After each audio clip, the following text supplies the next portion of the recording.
তৌফিক দান করেছেন। এজন্য বহুত বড় আমরা ভাগ্যবান। এই মাসের মধ্যে হুজুর আকরাম সাল্লাল্লাহু আলাইহি সাল্লাম, সাহাবায়ে কেরাম বেশি বেশি ইবাদতবন্দি করতেন, কোরআন তেলাওয়াত করতেন, রোজা বেশি বেশি রোজা রাখতেন। তো জিজ্ঞেস করলেন সাহাবায়ে কেরাম যে নবীজি অন্য মাসে তো এত রোজা রাখেন না, এত ইবাদত করেন না, এই মাসে যে পরিমাণ রোজা রাখেন, ইবাদত করেন। তো হুজুর আকরাম সাল্লাল্লাহু আলাইহি সাল্লাম বলেন যে শোনো, এই শাবান মাস হইল রজব মাসের এবং রমজান মাসের মধ্যবর্তী মাস। এই মাসের ফজিলত সম্পর্কে মানুষ উদাসীন থাকে, অথচ আল্লাহ তাআলা দরবারে সারা বছরের আমল এই শাবান মাসের মধ্যে আল্লাহ তাআলা দরবারে পেশ করা হয়। বলে সুবহানাল্লাহ। নবীজি বলেন যে আমি চাই যে আমার আমলটা এমন অবস্থা আল্লাহ তাআলা দরবারে পেশ করা হোক যে আমি রোজাদার। বলেন সুবহানাল্লাহ। তো আমরা যে পরিবেশে থাকি, যে পরিবেশে আমরা চলি, এই পরিবেশের ছবি তো আলাদা দরবারে পৌঁছবে, কি বলেন? তো আমরা যে পরিবেশের সময় কাটাই, এই পরিবেশে আসরত আমার মনের মধ্যে পড়বে। আমি যদি এই দিনী পরিবেশে বেশি সময় আসি, তাহলে এই পরিবেশের প্রভাবে অন্তরের মধ্যে পড়বে। কারণ মানুষ যে পরিবেশে চলে, যে পরিবেশের সময় কাটায়, যে পরিবেশে বড় হয়, এই পরিবেশের প্রভাব তার অন্তরের মধ্যে পড়ে এবং সেই অনুযায়ী সে চলে। তা আমি যদি এই দিনই পরিবেশে বেশি সময় কাটাই, বেশি সময় আমি আমাদের সোহবতে আসি, তাহলে আমার মনোভাবটা সেদিকেই মাইল হবে।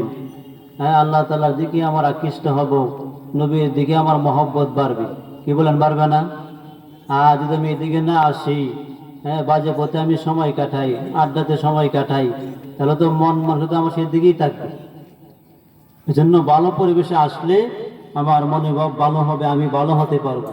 এই যে একটা ভালো মজলিস, গুনাহ মাফের মজলিস, দিনী মজলিস, সেই পরিবেশে আমরা আসছি। এই জন্য খুশি না বেজার? এই ভালো পরিবেশে মানুষ তো কম, ভালো পরিবেশে মানুষ বেশি হওয়ার কথা ছিল। সবাই তো ভালো হইতে চায়, সবাই তো শান্তি পেতে চায়। কি করে আমি ভালো হইতে পারি, শান্তি পাইতে পারি, মানুষ কি করে আমাকে ভালো বলে, সবাই চায়। যারা অন্য অবিচার লিপ্ত তারাও চায় আমার জন্য, মানুষজন আমাকে ভালো বলে। এই জন্য অন্য অভিযোগগুলি অনেক সময় গোপনে করে। গোপনে তো আলাদা সব জায়গায় দেখেন, কি বলেন, দেখেন না? এই দিনই পরিবেশে আসার কারণে আমার জীবন ধন্য হবে। কারণ যে পরিবেশে বেশি আমি আর সময় দিলে এই পরিবেশের প্রভাব অন্তরের মধ্যে পড়বে, আমি ধন্য হব। এই দিনই মজলিস, এই মজলিসে আল্লাহ তাআলা রহমত বর্ষণ করেন। বলেন সুবহানাল্লাহ। নবীজি বলেন লা ইয়াকুদু কওমুন ইয়াযকুরুনাল্লাহ তাআলা ইল্লা হাফাতহুমুল মালায়েকা ওয়া গাশিয়াতুমুর রাহমা ওয়া নাযালাত আলাইহিমুস সাকিনাহ ওয়া যাকারাহুমুল্লাহু ফীমান ইনদা। নবীজি বলেন যেখানে দিনী আলোচনা হয়, আল্লাহ তাআলা জিকির করা হয়, সেই মজলিসের মধ্যে ফেরেশতারা বেষ্টন করেন। বলে সুবহানাল্লাহ। আল্লাহ তাআলা রহমত বর্ষণ করেন, সাকিনা ও সাকিনা অবতীর্ণ করেন, এবং যারা এখানে দিনী আলোচনা শুনতেছেন এদের আলোচনা আল্লাহ তাআলা এই আসমানের উপরে করেন। বলেন সুবহানাল্লাহ। আমরা করতেছি দুনিয়াতে আল্লাহ আলোচনা, আর আমাদের আলোচনা করেন আল্লাহ তাআলা আকাশে ফেরেশতাদেরকে নিয়ে সামনে আলোচনা করতেছেন। এত দামি মজলিস, তো এই মজলিসে বেশি সময় দেওয়া।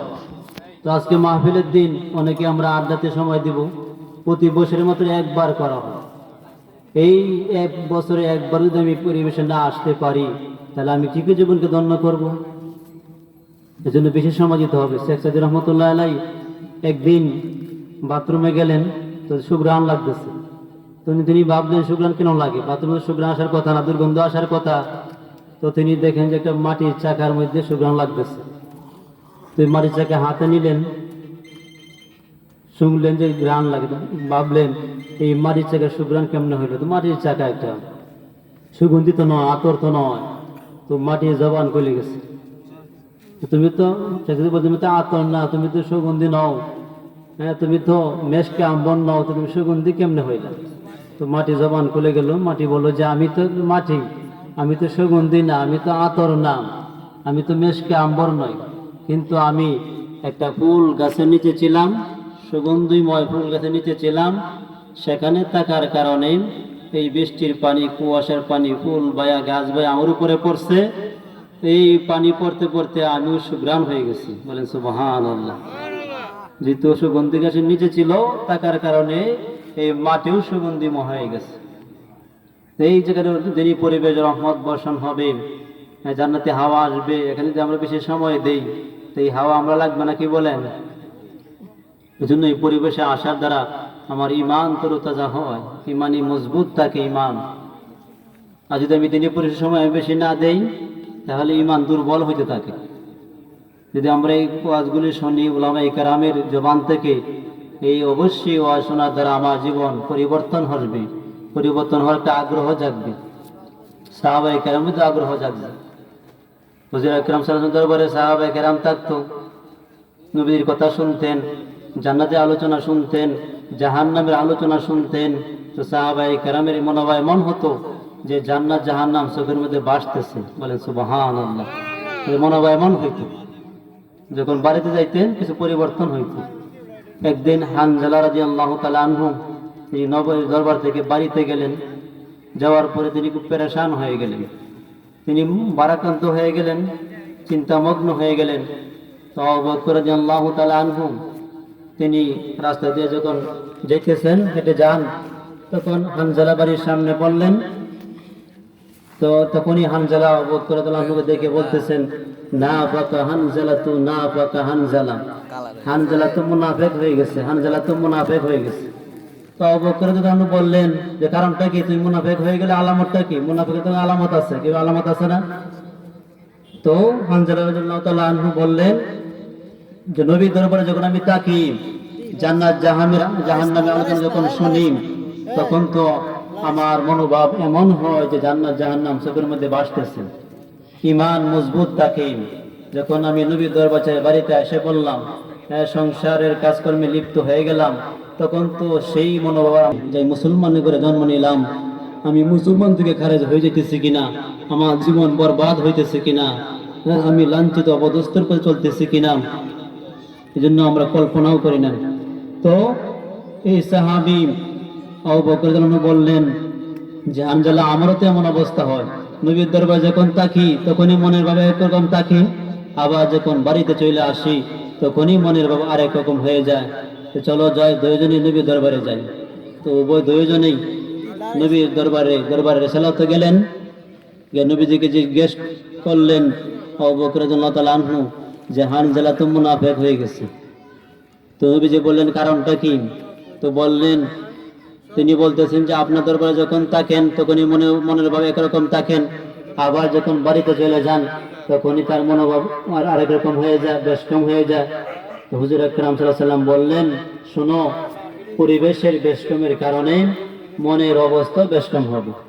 আমার দরবারে যখন থাকো তখনই এক পরিবেশ, বাড়িতে যখন যাও তখনই আরেক পরিবেশ, তো বেশকম হবে। আর যদি বেশকম না হইতো মনের অবস্থা, তাহলে তোমাদের সাথে ফেরেশতারা মুসাফা করতো, বলে সুবহানাল্লাহ।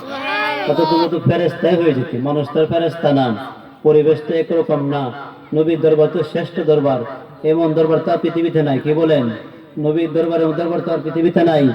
এজন্য নবীর দরবার তো শ্রেষ্ঠ পরিবেশ, উত্তম পরিবেশ, জান্নাতি পরিবেশ। সেই পরিবেশে অবস্থা তো বেশকম হবে বাড়িতে গেলে।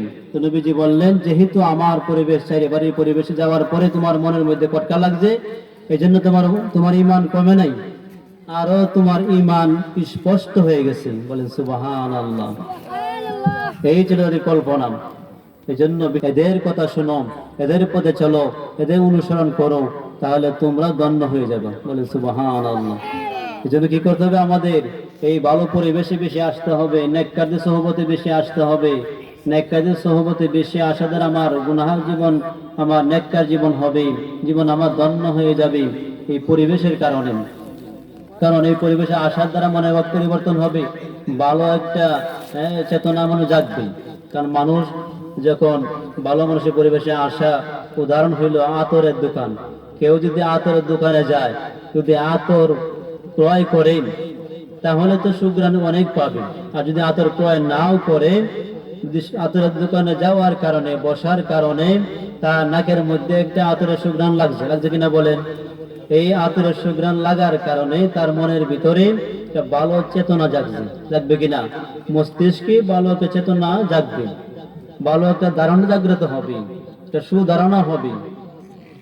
তো মানুষ যদি ভালো পরিবেশে অল্প সময়ও দেয়, তবু তার মনের ভিতরে ভালো একটা আগ্রহ, ভালো মনোভাব মনের মধ্যে সৃষ্টি হবে।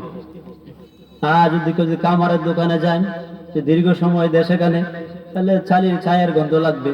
কিন্তু অল্প সময় ও দেয়, এরপরও চায়ের কিছু গন্ধ লাগার কারণে তার মনের ভাবটা একটা না অপছন্দনীয় একটা ধারণা হবে, হবে কিনা বলেন? অপছন্দনীয় ধারণা হবে, কারণ খারাপ ধারণা হবে, খারাপ লাগবে, তার কাছে লাগবে কিনা। এই জন্য ভালো পরিবেশ আর মন্দ পরিবেশ বেষ্টম আছে কিনা বলেন? এই ভালো পরিবেশের দ্বারা আমার গুনাহগার জীবন আমার নেককার জীবন হয়ে যাবে। তো নবীজি বনী ইসরায়েলদের একটা ঘটনা উল্লেখ করেন যে হুজুর আকরাম সাল্লাল্লাহু আলাইহি ওয়াসাল্লাম বলেন যে বনী ইসরায়েলদের মধ্যে একজন লোক ছিল, তিনি 99টা খুন করছে। কয়টা খুন করছে? 99টা খুন করছেন। তিনি কত অন্যায় করছেন, কত জুলুম করছেন। তো তিনি এরপরে মনে জাগলো, আমার তো ভালো হওয়া দরকার, আমি তো অনেক অন্যায় করে ফেলছি, আমি তো অনেক জুলুম করে ফেলছি, হ্যাঁ আমার তো একদিন আল্লাহ তাআলার হাজিরা দিতে হবে, তা আমার তো ভালো হওয়া দরকার। এখন কি করা যায়, আমি ভালো হতে পারবো কিনা, ভালো হওয়ার কোনো তরিকা আছে কিনা, এই জন্য ভালো হওয়ার কোনো তরিকা আছে কিনা। তো ভালো পথে আসলে আমাদের কি হবে, ভালো আমি হতে পারবো, ভালো করে সমাজে দিলে আমার আমার জীবনটাও ভালো হবে। এই জন্য যে কথাগুলো বললাম, সময় অল্প, আমার আগেও কথা হয়েছে, আমার পরেও ওলামায়ে কেরাম কথা বলবেন, তো কোরআন হাদিসের কথা বলবেন, অত্যন্ত আজমতের সাথে, অত্যন্ত মহব্বতের সাথে আমরা এই কথাগুলো শুনবো। আল্লাহ তাআলা আমাকে যে কথাগুলো বললাম আমল করার তৌফিক দান করুন, সকলে বলেন আমিন। ওয়া আখিরু দাওয়ানা আনিল হামদুলিল্লাহি রাব্বিল আলামিন, والصلاة والسلام على سيد الأنبياء والمرسلين. السلام عليكم ورحمة الله وبركاته. وعليكم السلام. الحمد لله.